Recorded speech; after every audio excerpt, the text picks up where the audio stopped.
kenikmatan yang Allah berikan. Yang kedua, salawat dan salam kita haturkan kepada Rasulullah Shallallahu Alaihi Wasallam, karena tanpa Rasulullah kita tidak bisa mengenal Allah. Tanpa Rasulullah kita tidak bisa beribadah dengan baik kepada Allah Subhanahu Wa Taala. Makanya sudah selayaknya sebagai tanda terima kasih kita, dan ini disyariatkan, bahkan diperintahkan, bukan hanya kita saja, Allah dan para malaikat bersolawat kepada Rasulullah SAW. Allahumma sholli wa sallim wa barik alaih. Pada malam hari ini, insya Allah kita akan coba merenungi tentang ayat-ayat yang Allah Subhanahu Wa Taala sebutkan yang ada kaitannya dengan ibadah puasa di bulan Ramadan dengan ibadah-ibadah yang lainnya. Ya. Para ulama tafsir menyebutkan bahwa ayat-ayat tentang puasa memiliki keistimewaan tersendiri daripada ayat-ayat ibadah yang lain. Ya. Salah satu ciri-cirinya apa? Kalau ibadah-ibadah yang lain itu ayatnya lompat-lompat, pindah-pindah, ya, nggak dihimpun di satu tempat. Sholat, ya, apalagi zakat, apalagi haji, ya, itu nggak ada yang berurutan langsung semua tuntas. Ya, umpamanya sholat di surah Al-Baqarah ada, di Ali Imran ada, di surah An-Nisa ada, hampir di semua surat ada. Ya, tapi Allah Subhanahu Wa Taala beda ketika menjelaskan tentang apa? Puasa. Allah Subhanahu Wa Taala himpun secara berurutan dan di satu tempat dan satu surat yang sama, yaitu di surah Al-Baqarah 183 sampai 187. Ya. Seakan-akan Allah Subhanahu Wa Taala ingin mengatakan kepada kita bahwa kita ini sedang melaksanakan penataran terpanjang sedunia 30 hari. 30 kali 24 jam berapa? Gak ada penataran, ya. Makanya Allah Subhanahu Wa Taala sebutkan secara detail supaya jangan sia-sia. Jangan sampai ada orang ditarbiyah, dibina, dilatih untuk ibadah kepada Allah di bulan Ramadan sepanjang 30 hari atau 29 hari 24 jam, itu nihil hasilnya. Ya, kita yang pernah ikut pelatihan diutus oleh kantor, oleh perusahaan, itu nggak ada kayaknya yang sampai 1 bulan, ada nggak? Full lagi 24 jam nggak ada. Ya, paling banyak itu berapa jam? Ya, nah, tapi ini di bulan Ramadan Allah Subhanahu Wa Taala hadirkan kepada kita. Yang pertama, kita ingin membaca tidak semua ayat-ayatnya, ya. Perhatikan setiap ujung kata yang ada di dalam ayat-ayat tentang puasa. Ini yang harus kita kejar. Karena yang namanya lapar, haus itu nggak terasa. Ya, anak-anak kita insya Allah mereka juga sudah mampu walaupun usianya masih kecil-kecil. Bahkan ada di Jatiwaringin 3,5 tahun full dia sudah dari fajar sampai maghrib. Wah. Nah, padahal usianya berapa? Secara hukum syariat sebetulnya dia belum wajib. Tapi beruntung orang tuanya sudah mendidik dari awal, begitu nanti usia balik sudah tinggal apa? Melanjutkan. Ya. Nah, ini coba perhatikan setiap kali membaca di surah Al-Baqarah 183 sampai 187, di ujung-ujung ayat itu menjelaskan tentang nilai-nilai yang harus melekat pada orang yang melaksanakan puasa dan ibadah-ibadah yang lain yang ada di bulan Ramadan. Yang pertama, kata Allah Subhanahu Wa Taala, A'udzubillahi minasyaitonirrajim, ya ayyuhalladzina amanu kutiba alaikumussyam kama kutiba 'alal ladzina min qablikum. Ujungnya apa? La'allakum tattaqun. Jadi tujuan dari puasa kita berhasil atau tidak nanti tinggal lihat. Kalau yang tingkat ketakwaannya semakin meninggi, semakin naik grafiknya, berarti dia berhasil dengan adanya ibadah di bulan Ramadan. Tapi kalau umpamanya yang tadinya 7 gini ya, jadi 8, nah bagus. Tapi yang tadinya 8 malah Ramadan malah jadi 7, nah dia berarti nilai tingkat ketakwaannya malah apa? berkurang. Ya, berarti ada yang kurang sempurna, bahkan boleh jadi ada yang tidak sesuai dengan yang diinginkan oleh Allah Subhanahu wa taala dan Rasulnya. Dan para ulama ketika membaca ayat ini dari awal, orang-orang yang puasa itu diseru oleh Allah Subhanahu wa taala dengan seruan yang paling indah. Para sahabat kalau ada kata-kata ini, ya ayyuhalladzina amanu, itu telinga mereka berbeda dengan mendengar ayat-ayat yang lain. Karena kalau di awal ada ya ayyuhalladzina amanu, itu yang pertama termasuk nidaul mahabbah, panggilan kecintaan, kesayangan. Jadi Bapak Ibu kalau menemukan ya ayyuhalladzina amanu, itu para sahabat kebiasaannya mereka tuh telinganya kalau istilah kita agak naik dikit gitu. Ya, mereka benar-benar menyimak. Karena apa?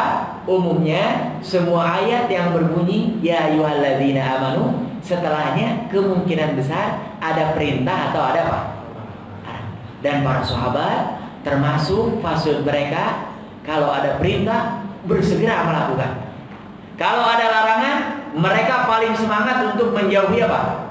Larangan tersebut walaupun susah, bahkan bertentangan dengan kemauan mereka. Ya. Nah, ini tujuan daripada puasa itu. Yang pertama adalah semakin meningkatkan ketakwaan kita kepada Allah Subhanahu wa taala. Yang paling umum dipahami, takwa itu adalah imtithalul awamir, menjalankan semua perintah-perintah Allah, wajtinabun nawahi, dan menjauhi semua larangan-larangan Allah Subhanahu wa taala. Ada seorang ulama di Mesir, beliau membuat status di Twitter mengatakan ini, jangan sampai kita puasa ditahan dari fajar sampai apa? Maghrib.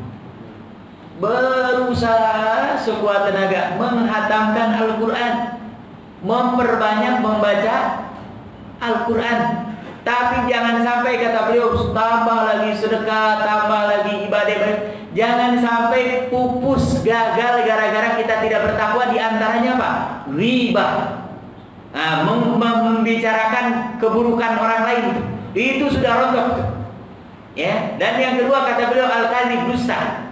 Karena memang diancam oleh Rasulullah SAW, tidak ada nilainya orang yang menahan lapar haus dan tidak hubungan suami istri, tapi dia masih qaula zur, sering apa? Menipu orang, berdusta kepada orang, apalagi menggunjing orang, apalagi naudzubillah ya, menjual nama orang, menjelek-jelekan kehormatan orang. Ini di hadapan Allah Subhanahu wa taala, dia walaupun puasanya tetap secara fikih sah, tapi nilai ketakwaannya sangat apa? Makanya puasa semakin banyak yang ditahan, semakin apa? Baik, tahan lisan kita, tahan pendengaran kita. Nah, insya Allah ini termasuk dalam program i'tikaf seperti ini akan banyak yang lebih tertahan. Beda dengan kalau kita tidak apa? I'tikaf yang namanya di rumah, yang namanya di tempat-tempat lain, itu kemungkinan besarnya untuk mengajak kita kepada ketidaktakwaan itu banyak. Ya. Nah, jadi ini di ayat yang pertama saya mengingatkan diri sendiri, lihat nanti, bercermin, ya, dan selalu manhaj para sahabat, apapun mereka yang pertama dilihat sendiri. Yang umum orang pakai malah ada ayat selalu dipakai untuk ukur orang. Oh, ini nih dia orang munafik. Oh, ini dia orang kafir.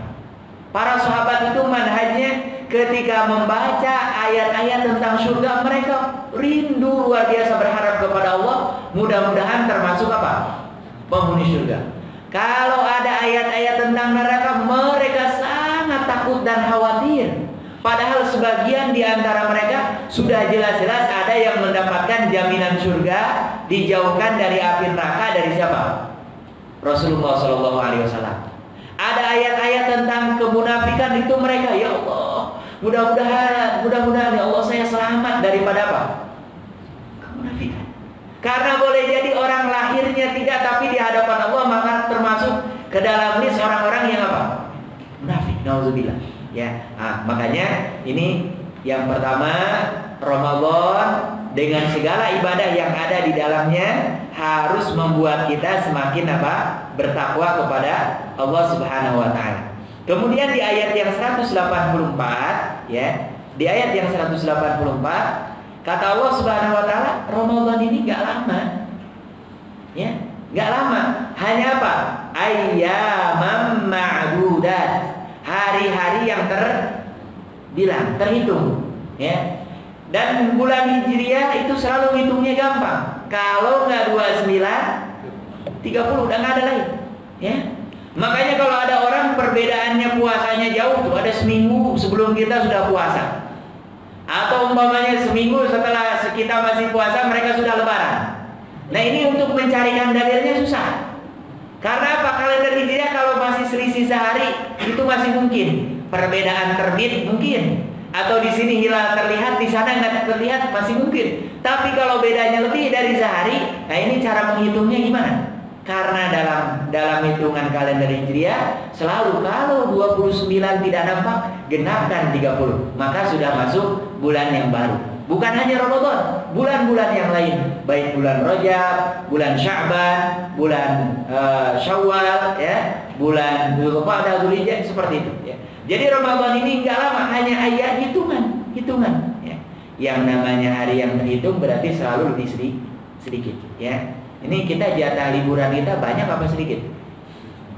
Nah, kalau dihitung setahun sedikit, ya. Tapi kalau dihitung dengan mereka yang nggak pernah libur sudah banyak, ya. Karena ada yang kerja malah nggak pernah libur sama sekali, ya. Nah, ini kata Allah Subhanahu wa taala, Ramadan kita ini hanya ayyam ma'dudah. Makanya termasuk di ujung ayatnya yang kedua, selain bertambah ketakwaan kepada Allah Subhanahu wa taala, wa antasumu khairul lakum in kuntum ta'lamun. Ya, ta'lamun itu sama asal katanya dengan ilmu. Jadi orang yang Ramadannya berhasil, ilmunya nambah. Ya, makanya jangan disalahpahami nih, karena kita tinggal di daerah Jabodetabek, hampir semua sebelum puasa umumnya, khususnya orang Betawi, ada program namanya tawakufan. Pengajian itu semua diistirahatkan dulu. Tujuannya untuk apa? Fokus memperbanyak membaca tilawah apa? Al-Quran. Yang lebih parah, pengajiannya ditutup, Al-Qurannya nggak pernah dibuka pula, ya kan?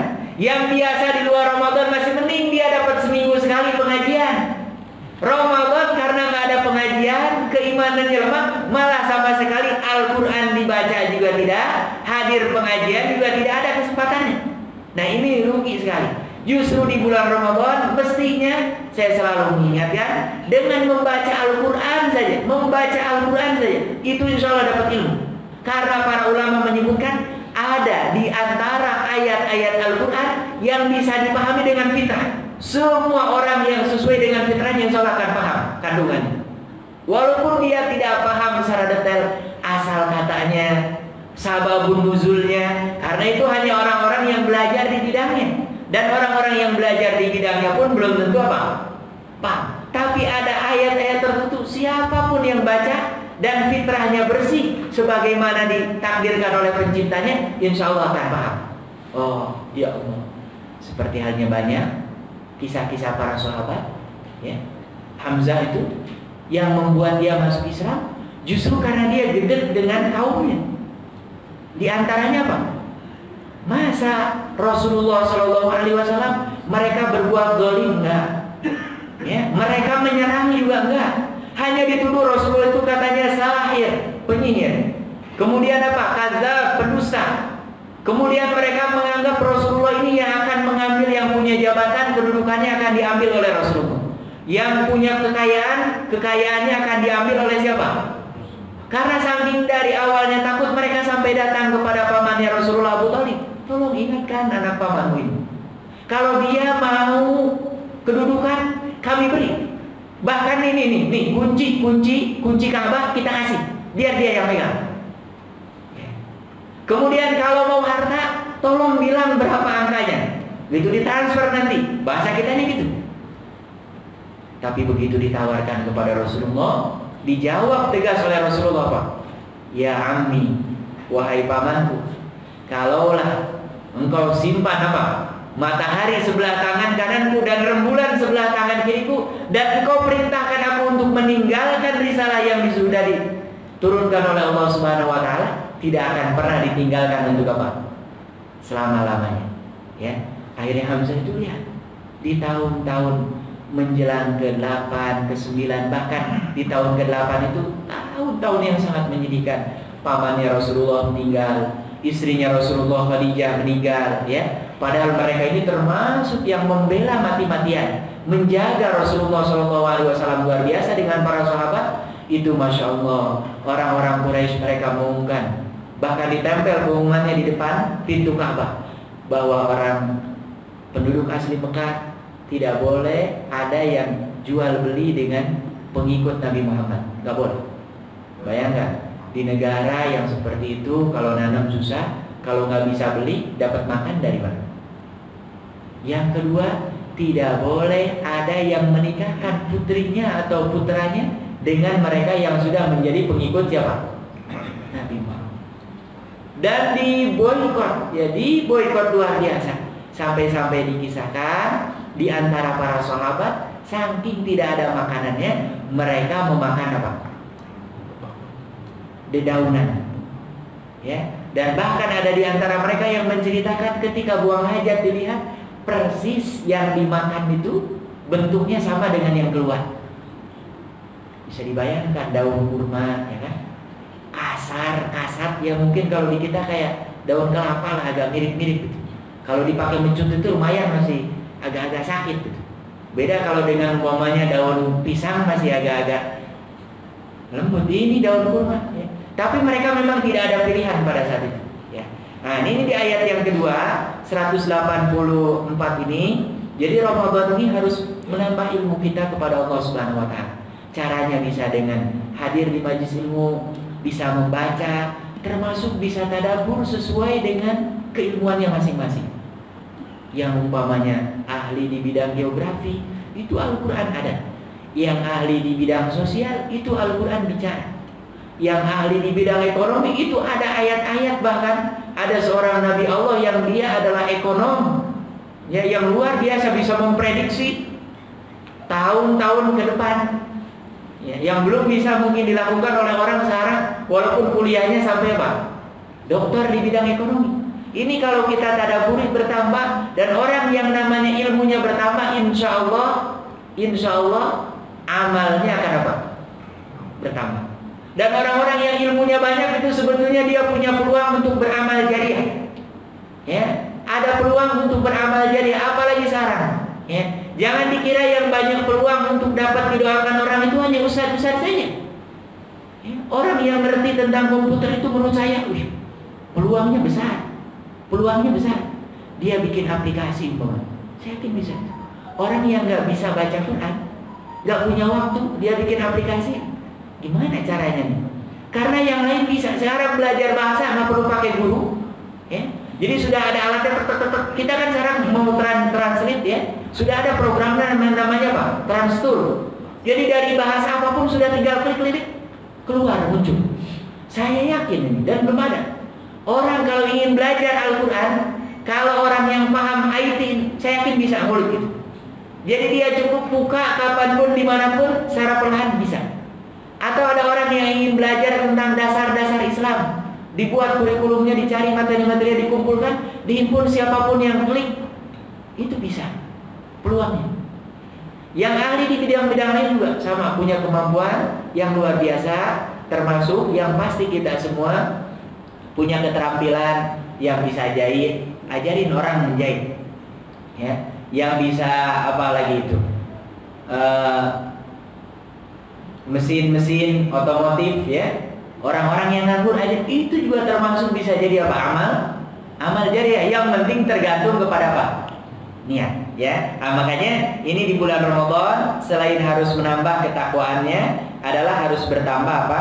Ilmunya kepada Allah Subhanahu wa taala, ya. Yang paling penting ilmu itu adalah jalan untuk kita ma'rifatullah. Semakin mengenal siapa? Allah Subhanahu wa taala. Dialah pencipta kita yang menghidupkan dan mematikan kita, dan termasuk nanti yang akan membangkitkan kita di hari kiamat, ya. Nah, ini orang-orang yang berilmu akan semakin dekat. Jangan sampai kita malu dengan orang-orang yang mereka niatan awalnya ingin menghancurkan Islam, justru malah mereka dengan mengkaji ilmunya banyak di antara mereka malah menjadi muslim. Jangan sampai kita justru malah orang-orang Islam justru malas untuk belajar, sehingga apa?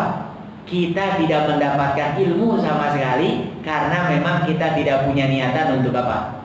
Belajar, ya. Jadi insya Allah baca, dengarkan, tadaburi, renungkan, ya. Bahkan ini ketika kondisi itikaf seperti ini sebetulnya muhasabah perenungan ini akan sangat luar biasa. Dan selalu biasakan kalau kita di pesantren wajib punya buku-buku kecil. Kadang-kadang memang ilmu itu harus dicatat. Jadi kadang-kadang ada ilmu-ilmu tertentu yang kalau nggak ditangkap dengan tulisan itu hilang, ketemu laginya itu susah. Ya, termasuk ketika kondisi-kondisi itikaf seperti ini, ada sebagian ulama yang menulis kitab itu sengaja mereka di 10 hari terakhir di bulan Ramadan datang sengaja di Masjid Nabawi. Dan mereka menulis dan menghatamkan kitabnya supaya apa? Mendapatkan ilham. Ilham itu gagasan.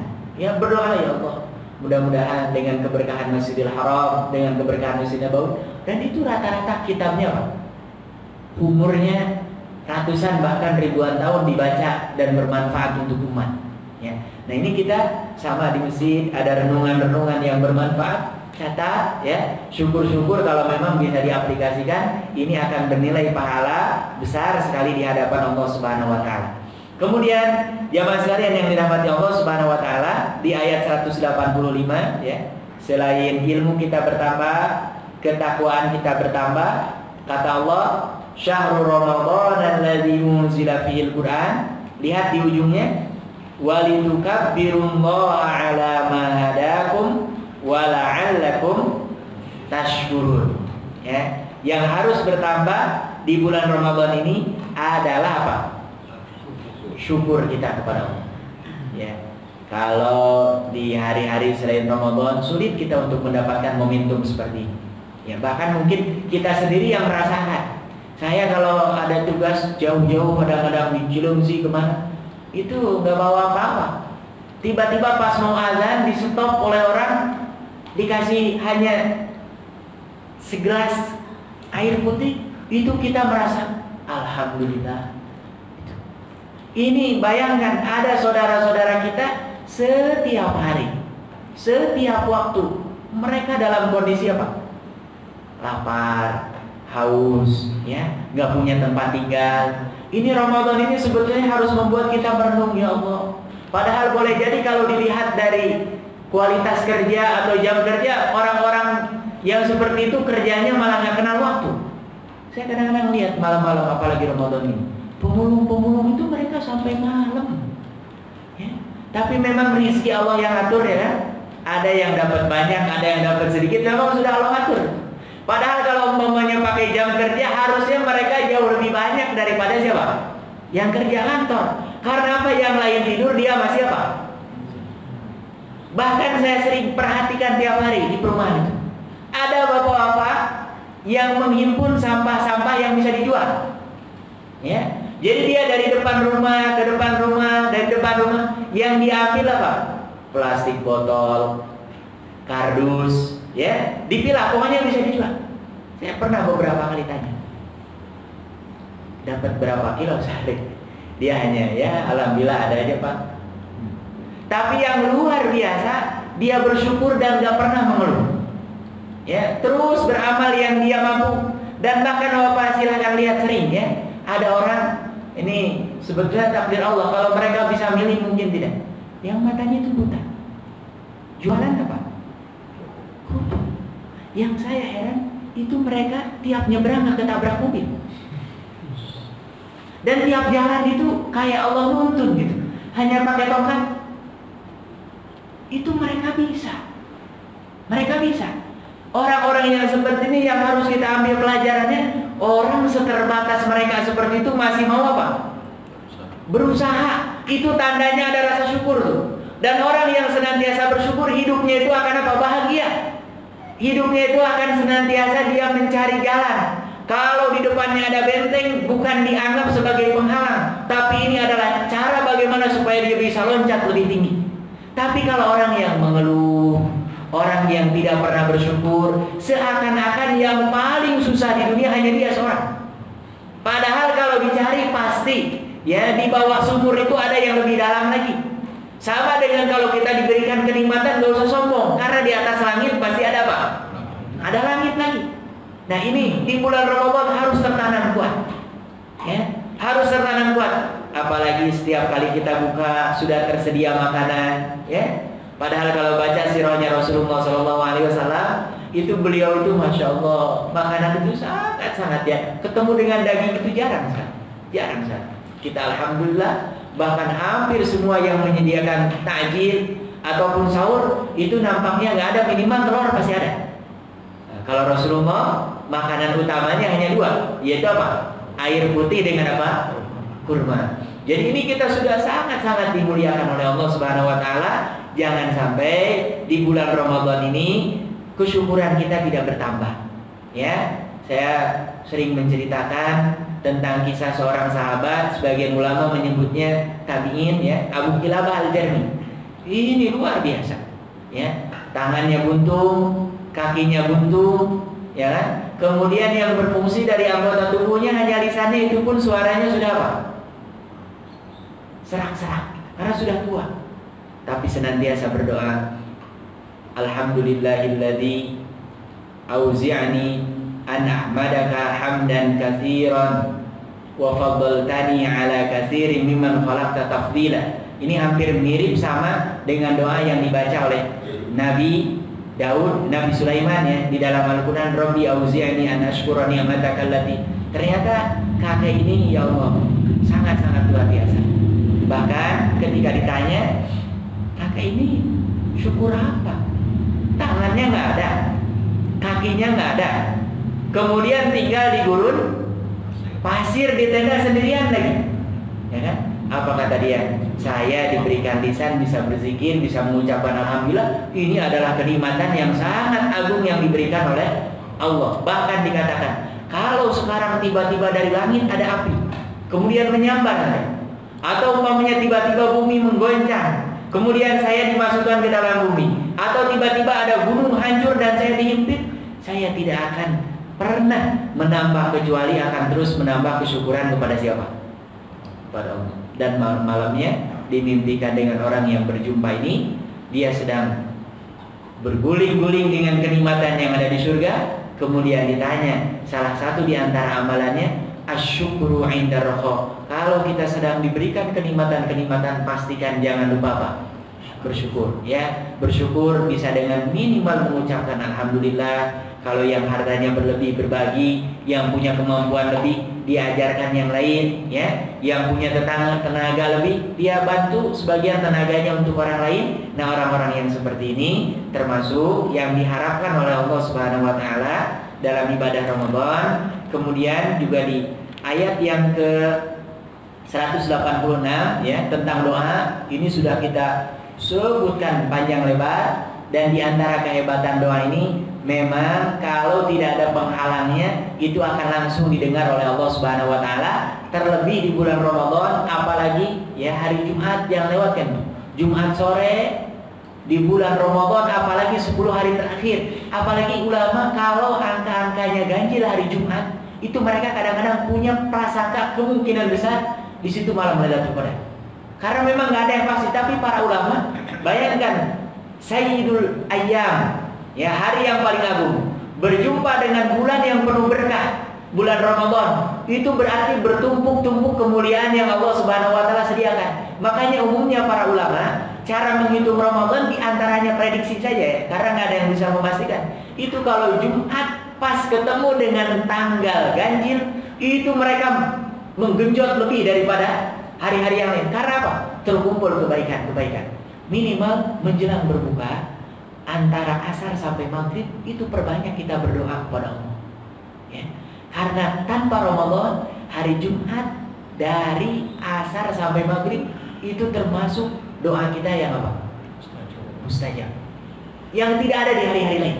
Apalagi ini tambah di bulan Ramadan, tambah dalam kondisi sedang berpuasa, apalagi tambah kalau sekarang dalam kondisi i'tikaf. Saya belum lihat kalendernya. Hari Jumat itu pas malaman ganjil apa genap ya. Tapi kalau ganjil itu boleh jadi itu isyarat ya. Karena sebagian para ulama yang memprediksi itu biasanya gitu. Lihat hari Jumat nih pas kena ganjil apa. Kalau ganjil itu mereka ada yang menyusun dalam kitab-kitab itu sudah bisa memprediksi lompat-lompatnya kemana ya. Nah, walaupun tadi memang tidak bisa dipastikan ya. Nah, di ayat yang ke-186 ini berdoa yang akan membuat kita semakin la'allahum yarsyudun, mendapatkan hidayah yang banyak ya. Rasyada dengan hidayah sama. Hanya kalau hidayah itu umum. Orang tahu sholat hukumnya wajib, dia sudah dapat hidayah. Tapi lebih hidayahnya kalau dia bisa menunaikan sholat dengan baik. Itu hidayahnya lebih. Itu disebut dengan apa?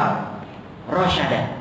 Jadi orang dituntun oleh Allah Subhanahu wa taala sampai bisa menuntaskan dan mengamalkan apa yang dia ketahui. Contoh, kita sekarang kalau mau pergi ke tempat kemana-mana pakai GPS. Tapi kadang-kadang kalau yang nggak bisa makainya, malah bukan cepat nyampe, malah tambah apa? Ngaco. Bahkan ada kasihan orang bawa mobil gede, truk ya, sampai dia akhirnya nyemplung di jembatan. Karena diarahkan jembatan itu memang nggak sanggup untuk membawa beban untuk kendaraan seperti dia.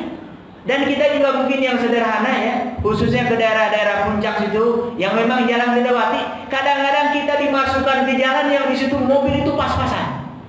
Jadi samping kiri kanan mentok dengan rumah. Kalau nggak hati-hati, bukannya kita ini tiap belokan mobil kita kesenggol lagi. Nah, ini orang yang seperti ini dia sudah dapat hidayah, sudah dapat pengetahuan. Tapi untuk sampai ke tujuan membutuhkan hidayah yang kedua. Inilah yang disebut dengan taufik atau dengan apa? Arus. Betul-betul. Kita kalau tanya, saya yakin ya di Indonesia tidak ada yang tidak tahu kalau puasa di bulan Ramadan ini hukumnya apa? Wajib. Tapi kalau kita lihat siang hari, ada nggak itu yang siluman-siluman itu? Nah, itu dia baru dapat hidayah pengetahuan saja, ya kan? Apalagi semakin ke sini itu semakin banyak. Kalau hari pertama, kedua saya lihat tuh mereka malunya masih tinggi tuh. Nutupnya agak tinggi. Semakin ke sini kok semakin turun gitu. Nah, orang-orang yang seperti ini dia sudah dapat hidayah pertama, tapi dia belum yang kedua untuk sampai mengamalkan. Karena untuk mengamalkan ini butuh hal yang lain, ya. Masya Allah. Makanya ini kita termasuk yang senantiasa membaca dalam sholat kita apa? Ihdinas siratal mustaqim. Sampai ada orang yang meledek, itu orang Islam katanya sudah dapat hidayah, tapi aneh tiap sholat masih minta apa? Hidayah. Di antaranya hidayah itu banyak. Tingkatannya apa? Banyak. Ya. Nah, ini makanya di bulan Ramadan kita harus betul-betul menambah amalan-amalan yang semakin mendekatkan kita dengan hidayah Allah Subhanahu wa taala. Allah itu hidayahnya dekat, cahayanya dekat, hanya seringkali kita enggan untuk membuka hordeng jendela hati kita, jendela pikiran kita, sehingga cahaya yang terang benderang itu nggak masuk. Ya, kayak ini nih mesin, ya sebetulnya bisa masuk cahaya matahari. Tapi kalau ditutup semua jendela-jendelanya ini dengan hordeng, ini gelap terus ya. Ini kok nggak ada? Yang masalah bukan cahayanya, tapi kitanya yang enggan apa? Coba geser hordengnya dikit, langsung terang. Masuk di situ cahaya apa? Matahari. Ya. Nah ini di ayat yang 186 ya. Kemudian yang terakhir, ini yang harus betul-betul kita renungkan dan ada kaitannya dengan i'tikaf. Jamaah sekalian yang dirahmati Allah Subhanahu wa taala, dulu para sahabat berjuang puasa itu luar biasa. Pertama, awal syariat puasa itu berbarengan dengan perang pertama dalam Islam, yaitu perang apa? Perang Badar. Termasuk aturan puasanya beda. Ya. Jadi dulu awal-awal mereka puasa itu aturannya beda, nggak kayak kita nih. Ada di sini yang belum tidur sama sekali dari mulai maghrib. Nah, alhamdulillah itu dia masih boleh makan. Dulu kalau sahabat kalau sudah tidur, ya, kalau sudah tidur udah nggak boleh makan dan nggak boleh lagi nyentuh istri sampai besoknya buka. Yang agak parah ada sahabat dia sudah buka, kemudian nanya ke istrinya nggak ada makanan, istrinya pergi belanja, pas pulang suaminya udah ngorok. Sampai-sampai istrinya mengatakan, "Haibatan laka ninta." Celaka engkau, saya sudah capek-capek malah tidur. Maksudnya apa? Makanannya sudah tidak bisa apa? Dimakan lagi. Dan sahabat ini karena pekerjaannya sebagai petani, ya, itu sampai siang hari besoknya itu pingsan. Akhirnya diadukan kepada Rasulullah SAW sehingga turunlah ayat ini. Uhilla lakum lailatas siyamir rafatsu ila nisaikum. Dihalalkan. Berarti kalau ada kata dihalalkan sebelumnya apa? Haram. Kayak sekarang ini ya, nggak boleh mudik. Berarti sebelumnya mudik hukumnya apa? Boleh. Ini juga sama nih. Uhilla dihalalkan berarti sebelumnya haram. Itu mereka para sahabat kalau ketiduran ya, umpamanya buka kemudian lelah habis tarawih. Nah itu udah sampai fajar, sampai sahur udah nggak boleh kan? Ya awal-awal kayak gitu.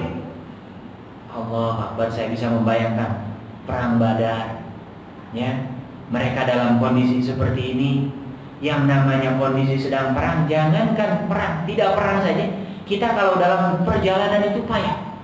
Saya hampir setiap tahun, kecuali 2 tahun belakangan ini, selalu di daerah-daerah Sulawesi, Kalimantan, menemani para syekh yang ada di Palestina. Itu ya Allah, apalagi daerah Sulawesi, Kalimantan itu, ada yang jalan darat itu kayak naik ombak gitu, ya batu semua. Padahal di daerah itu termasuk penghasil aspal terbaik kata sedunia. Sampai-sampai supir itu dia ngamuk-ngamuk. Kita ini penghasil aspal terbaik tapi jalan terburuk sedunia. Jadi itu mobil itu kayak di atas perahu, kayak ada ombaknya gitu. Saya juga baru tahu kalau daerah situ penghasil aspal terbaik. Ya Allah. Ada lagi kita mau subuh kayak gini, jam 1 sudah jalan. Karena memang jalan dari satu kota ke kota yang lain harus nyeberangi pulau itu, masya Allah jauhnya juga minta ampun. Tambah lagi yang tidak terbiasa naik perahu, baru dihantam ombak sedikit itu kepala kita kayak tambah lagi siang-siang sedang puasa. Wow itu tuh. Ini bayangkan sahabat Rasulullah puasa pertama, perang Badar pula. Kalau maghrib ketiduran sudah tidak boleh makan dan minum. Ya Allah, berat apa enggak? Sangat berat ya. Makanya Allah Subhanahu wa taala turunkan ayat ini. Uhilla lakum lailatas siyamir rafatsu ila nisaikum. Yang tadinya menyentuh istri nggak boleh, makan minum nggak boleh kalau sudah tidur. Kata Allah Subhanahu wa taala, sepanjang belum datang waktu fajar, sekarang kulu washrabu, boleh makan dan minum. Makanya kita alhamdulillah begitu azan maghrib berkumandang makan. Sebagian ada makan yang langsung makan berat, ya silahkan. Ada yang hanya makan kurma, tambah lagi beberapa biji makanan yang lain, gorengan, ya silahkan. Habis tarawih mau makan lagi silahkan. Bahkan ada yang nggak bisa tidur jam 12 makan, sahur makan. Pas mau detik-detik terakhir juga minum dulu dah. Ada yang kayak gitu. Ini kenikmatan dulu para sahabat, nggak payah sekali, ya payah sekali.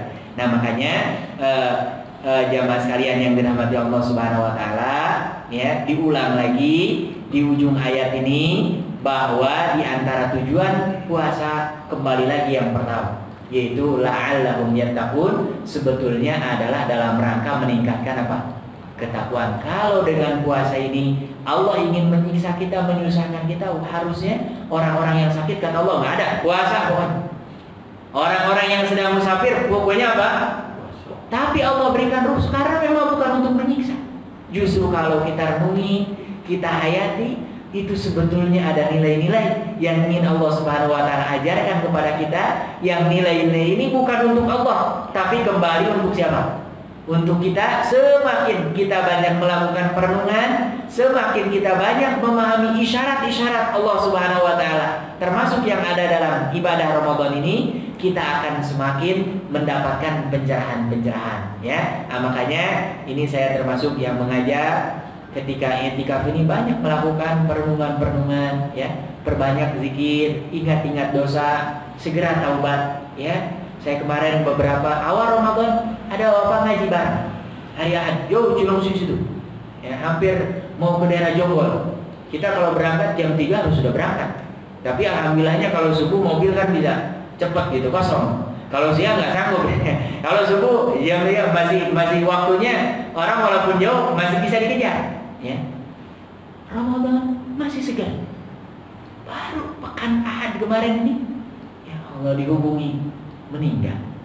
Padahal fisiknya sehat, segar, ya. Nah ini waktu-waktu seperti ini manfaatkan minimal selalu seperti doa yang kita baca, Allahumma innaka afun, tambah karim silakan, tambah sifat Allah yang lain silakan, ya. Tapi yang wajib pokok Allahumma innaka afun tuhibbul afwa fa'fwan. Kata para ulama, kenapa dalam doa yang diajarkan malam Lailatul Qadar itu kata afun diulang-ulang? Ya. Allahumma innaka afun. Kemudian tuhibbul afwa. Yang terakhir permintaan kita apa? Fa'fu anni. Itu maaf. Begini kata para ulama, kalau ada orang nanti pulang menghadap Allah sudah dimaafkan saja. Ya. Kita nggak perlu muluk-muluk banyak amal kita, dimaafkan saja dia nggak punya dosa, itu sudah luar biasa. Sama dengan kalau umpamanya mengibaratkan mobil kayak baru keluar dari dealer aja. Cakep nggak? Itu mobil-mobil yang terawat, walaupun mobil tahun 70, 80 ya, kijang-kijang tua itu harganya masih mahal. Kenapa? Digas masih enak. Tapi ada mobil-mobil baru yang nggak pernah dirawat, panasin nggak pernah, cuci juga kadang-kadang, ya makainya juga kadang-kadang nggak tahu seperti apa, ya kan? Itu baru beberapa bulan, beberapa tahun saja orang sudah nggak betah untuk apa? Makai. Kenapa? Banyak kotorannya. Nah makanya di bulan Ramadan kita minta kepada Allah dengan memperbanyak ketaatan ini supaya dosa-dosa kita apa? Diampuni oleh Allah Subhanahu wa ta'ala. Nah harapannya nanti keluar dari bulan Ramadan dengan ketaatan-ketaatan yang kita lakukan, termasuk i'tikaf, ya, termasuk memperbanyak membaca Al-Quran, termasuk malam-malam ini akan 9 hari atau 10 hari kita kayak gini. Ini ayam aja masih tidur. Kalau sahur ayam udah bangun itu. Kita ada temennya, ini kalau jam segini coba keluar. Sampai jangkrik aja yang biasa kedengeran tadi, ini sepi sekali ya. Ini sebetulnya momentum kita minta kepada Allah, ya Allah, di tengah makhluk-makhluk Engkau yang lain sedang beristirahat. Kami sebetulnya nggak sanggup, tapi kami merasa butuh. Kita ingin diampuni dosanya oleh Allah, ingin punya bekal, ya Allah. Sebetulnya kita ini kalau ditawarin boleh milih mendingan i'tikaf apa enggak? Berat, itu berat, ya. Tapi ini sebetulnya kesempatan kita untuk apa? Meminta kepada Allah, bermohon kepada Allah, dan orang-orang yang sedang dalam kondisi dekat kepada Allah itu permintaannya itu akan sangat besar kemungkinan akan dikabulkan oleh siapa? Oleh Allah Subhanahu wa ta'ala. Nah mudah-mudahan ini malam pertama kita melakukan i'tikaf, ya, perbanyak melakukan amal soleh yang kecil ataupun yang besar, ya. Yang paling mudah memang minimal jangan lepas zikir. Ya, kalau yang masih agak sulit pakai jari nggak apa-apa, pakai tasbih. Ya, umumnya dosen-dosen kami yang sudah sepuh-sepuh itu mereka rata-rata pakai tasbih. Karena apa? Itu merangsang betul. Walaupun memang yang lebih utama kalau bisa memang pakai jari. Tapi umumnya kalau pakai jari ini karena jari kita ini kan nempel ya. Kadang-kadang nggak langsung refleks itu. Beda dengan orang megang tasbih, tangannya itu. Ya, nah, kalau yang sudah sanggup, kok jangan lepas. Bahkan ada sebagian ustaz-ustaz itu yang ngajar nyimak itu sambil itu selalu hidup. Nah ini ketika i'tikaf yang paling mudah zikir. Alhamdulillah, alhamdulillah. Apalagi kalau sampai mengucap alhamdulillah, lisannya mengucapkan alhamdulillah, pikiran kita itu ingat kenikmatan kita, ya, yang Allah berikan kepada kita, tetangga kita. Oh, kita alhamdulillah. Nah, ini akan lebih. Apalagi kalau sampai nanti menggerakkan anggota badan kita untuk menambah ketaatan kepada Allah, itu tentu zikirnya sudah tiga-tiganya, bil lisan dengan ucapan, bil qalbi dengan hati dan pikiran, dengan bil arkan dengan menggerakkan tangan kita, kaki kita, dan semua anggota badan kita untuk ketaatan kepada Allah Subhanahu wa taala. Sekali lagi, niatkan i'tikaf ini ibadah mahal. Tidak semua orang diberikan kesempatan, ya. Mudah-mudahan ini dicatat oleh Allah Subhanahu wa taala sebagai pemberat timbangan kita sebagai penggugur dosa-dosa kita, dan mudah-mudahan derajat kita ditinggikan oleh Allah Subhanahu wa taala. Pastikan di ketika program-program itikaf seperti ini hilangkan termasuk yang kita ingat pernah menggunjing orang, menggibah orang, minta ampun kepada Allah. Kemudian kalau masih ada orang yang kita sampaikan permintaan maaf. Apalagi jangan sampai kita di sini betah-betah itikaf ada yang memutuskan silaturahimnya, apalagi dengan orang tua, apalagi dengan saudara, ya. Kalau belum itu segera telepon, segera hubungi, jangan sampai. Karena apa?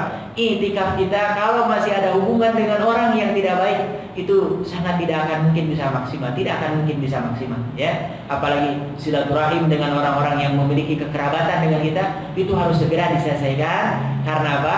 Semakin urusan kita dengan makhluk-makhluk Allah ini selesai, dengan Allah Subhanahu wa taala urusannya akan apa?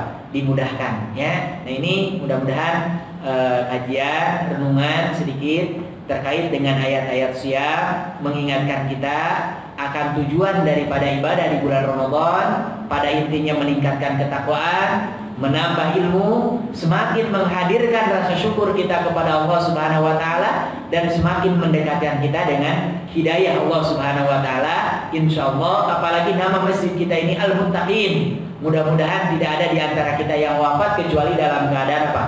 Bertakwa. Karena surga ini hanya disediakan untuk orang-orang apa? Bertakwa. Innalil muttaqina mafaza. Mafaza di situ artinya surga. Hanya untuk orang-orang yang bertakwa saja surga itu Allah Subhanahu wa taala sendiri. Di ayat lain u'iddat lil muttaqin. Allah sediakan hanya untuk orang-orang yang bertakwa. Nah, mudah-mudahan kita dengan sering hadir di majelis ini mendorong untuk semakin bertakwa kepada Allah Subhanahu wa taala, dan mudah-mudahan semua amal ibadah kita diterima oleh Allah Subhanahu wa taala, termasuk doakan, ya, yang berjasa di sini bukan hanya kita, istri kita, mereka mau bersabar, apalagi yang punya anak-anak kecil, ya. Padahal itu pekerjaannya nggak mudah. Kemudian ada boleh jadi keluarga, saudara yang kita tinggalkan atau mereka dapat tugas tambahan gara-gara kita itikaf, itu mereka doakan. Apalagi doanya itu nggak diketahui oleh mereka, itu termasuk yang dijabah. Dan yakin setiap kali kita berdoa kebaikan untuk siapapun, ada malaikat yang mengatakan wala kamizluhu, dan bagimu seperti apa yang kau doakan untuk saudaramu. Jadi kalau saya mendoakan, ya Allah, mudah-mudahan bapak ini rezekinya lancar, kata malaikat, kamu juga mudah-mudahan lancar. Doa kita belum tentu dikabul, tapi kita sudah didoakan oleh siapa? Malaikat, ya. Ya Allah, mudah-mudahan orang ini istrinya nambah, jangan ini, ya. Mudah-mudahan apa? Nah, semakin dekat kepada Allah, kita didoakan oleh malaikat apa? Bagimu seperti apa yang engkau doakan untuk saudara, ya. Jadi sering-sering doakan, termasuk orang yang membenci kita, yang doakan. Boleh jadi dia dapat hidayah dengan jalan kita sabar ketika dizalimi, dijelek-jelekan. Nah, ini insya Allah semuanya jadi pahala. Ini saja, insya Allah nanti kita akan lanjutkan dengan qiyam lail, ya, tahajud. Ini mudah-mudahan menambah catatan amal kita. Dan saya mengingatkan kalau yang sudah witir tadi malam, berarti cukup yang genap-genap saja, ya. Nanti 8 rakaat, ya.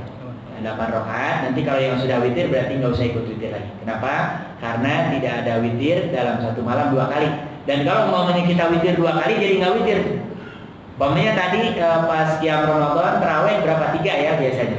Kita sekarang nambah lagi 3 jadi berapa? 6. Padahal yang namanya witir namanya juga witir, harus apa? Ganjil. Ya, jadi kalau yang sudah cukup, kalau mau sholat lagi nambah berapa rakaatnya silakan, sholat yang genap-genap saja. Dan kalau umpamanya kita sholat apa nih bingung, sudah sholat mutlak saja. Sholat mutlak itu nggak ada batasannya, kita sholat saja. Tapi kalau umpamanya seperti tadi kita niat ini tahajud, ya berarti catat tahajud. Kalau kita siang-siang, ya, udah baca Quran udah mulai agak ngeror nih, tapi kalau berdiri agak segar umpamanya sholat, nah sholatlah sholat mutlak, gitu, ya. Sholat mutlak, insya Allah itu tidak ada ketentuan khusus. Sholat 2 rakaat, ya, tambah berapapun sampai sekuat kita. Termasuk ada orang-orang yang memang kalau baca Quran cepat ngantuk, tapi kalau sholat berdiri agak kuat. Ada orang yang kalau berdiri lama nggak kuat, tapi kalau baca Quran tunduk, ya, dia kuat. Nah, itu silakan perbanyak sesuai dengan kemampuan masing-masing ya. Tidak ada ketentuan khusus i'tikaf, oh ini jam segini sampai jam segini baca Quran, baca ini, enggak ada. Silakan, yang penting isi dengan ketaatan kepada Allah Subhanahu wa taala. Ini saja, mungkin kita jeda dulu 5 sampai 10 menit ya. Yang mau ke toilet, yang mau kemana, termasuk yang mau merebahkan dulu. Sebetulnya termasuk sunnah Rasulullah, biasanya beliau sebelum fajar itu rebahan. Ya, tapi kalau kayak kita kayak gitu nih umumnya pasti bakal tidur. Itu sebetulnya termasuk sunnah. Sebelum fajar itu Rasulullah dalam beliau itu rebahan. Makanya kalau kita mau mengamalkan memang jangan di kasur, jangan. Paling tidak di kursi. Kalau di kursi insya Allah masih gampang. Tapi kalau di kasur apalagi pakai selimut, pakai AC, oh udah itu. Sama niat bener itu sampai jam 7 bisa jadi. Ya. Itu termasuk. Karena apa? Supaya pas waktu subuh itu segar lagi, ya betul, fresh ya. Itu termasuk sunnah. Tapi kalau umpamanya meninggalkan yang wajib malah ngapain ngambil yang sunnah ya. Nah itu ini kita akhiri dengan membaca Alhamdulillahirabbil alamin, subhanakallahumma wa bihamdika asyhadu an la ilaha illa anta astaghfiruka wa atubu ilaik. Walhamdulillahirabbil alamin. Wassalamualaikum warahmatullahi wabarakatuh.